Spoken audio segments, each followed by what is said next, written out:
Hey everybody. So I wrote down a message and I think I'm going to read it. So I was thinking about how, regardless of what religion, for the most part, we all have something in common. And here's the message that I wrote down.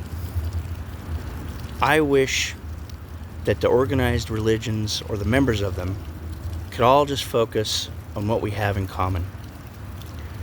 We all have the same God, same creator. We all have similar morals, values, ideals. We just have different ways of expressing them. Even polytheistic Hinduism, I found, has a lot in common.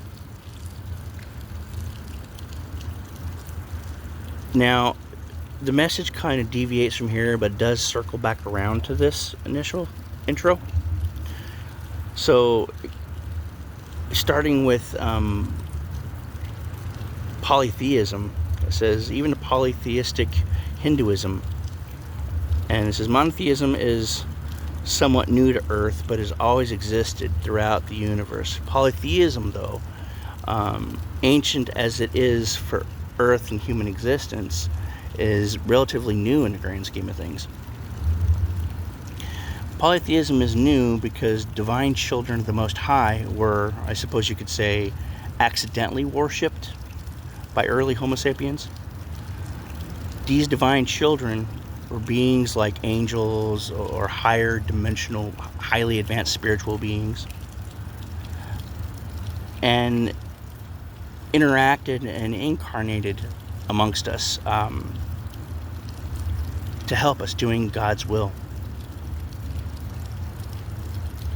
Because of the powerful light and love that these beings radiated, early Homo sapiens couldn't help but worship them. Had it not been for fallen angels, for example, this could have been easily corrected. Thus were born ancient deities.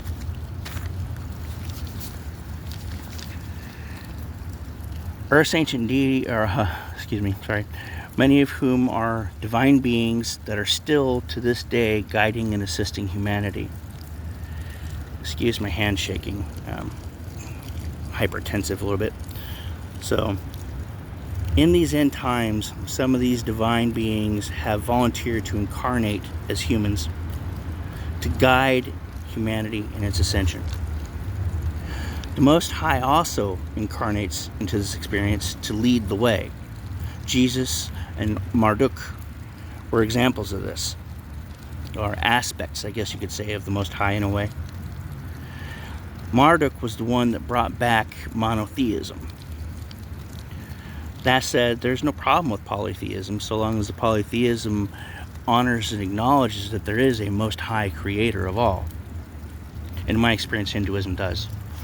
The reason the accidental worship of his divine children happened is also due to Homo sapiens being unique in creation, and that they were the first human species created without the inherent knowledge of the Most High's existence.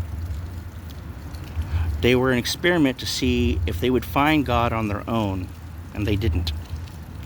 For a very long time, the hominids that lived here on Earth lived peacefully and clueless of and lacking any curiosity about anything divine or spiritual. So the Most High intervened, and along came the Anunnaki.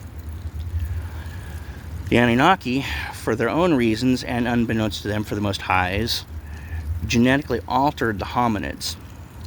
Thus were born the Homo sapiens. The Anunnaki implanted a worship gene in the Homo sapien. Now back to what I was starting off with in the beginning. About us having things in common. When it comes to the heart of the matter, we have in common, excuse me, I'm not very good at reading as I record. When it comes to the heart of the matter, we have in common, I don't know how to write, I don't think. Anyway, The things that are different we all are ultimately irrelevant, I find. I've had conversations with Muslims, wonderful conversations with Muslims, with Christians, Catholics, Jews, Hindus, and I found that if I focused on what we had in common and was aware of what was different but didn't talk about it,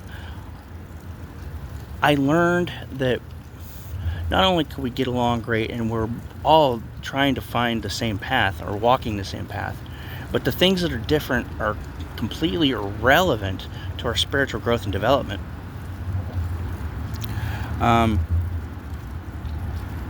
Religious dogma spewed by self-proclaimed religious leaders who seek only to complicate, confuse, and control.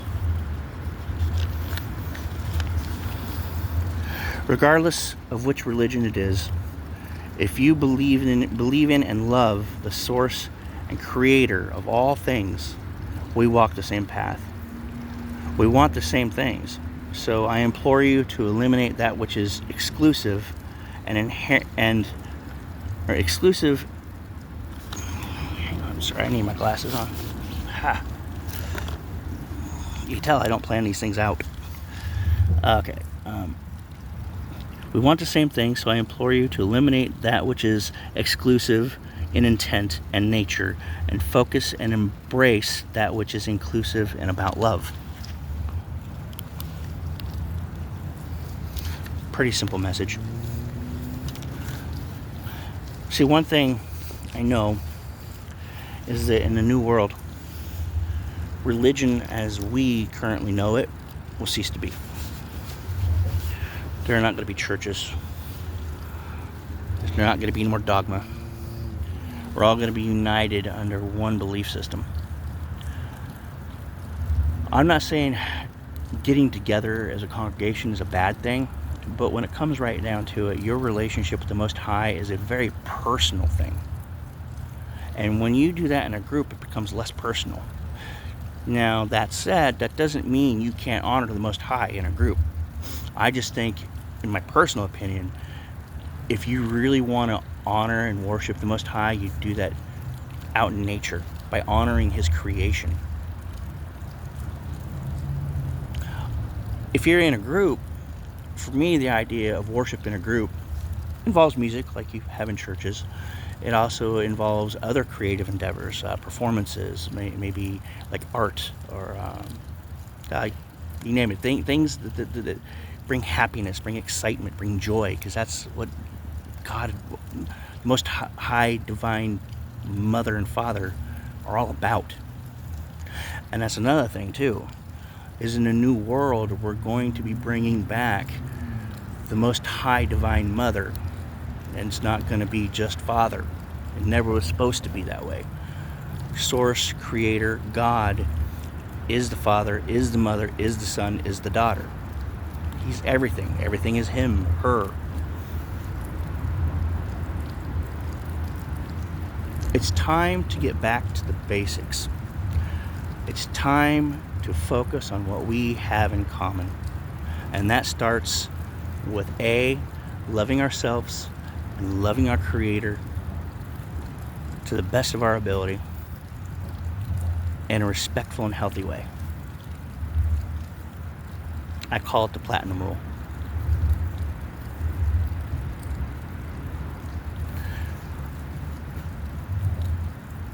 I can't really think of anything else to say right at the moment. I don't know. I'm going to pause the video for a second and see if anything comes up. Yeah, for the most part, that's it. I mean, I guess I would just say, seek out your inner child and bring your inner child out into what you do in life. Bring out the fun and everything.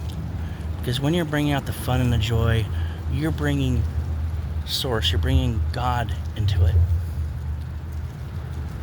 And I can't think of a better way to do it. Anyway, with that said, I love you all. Have a blessed evening.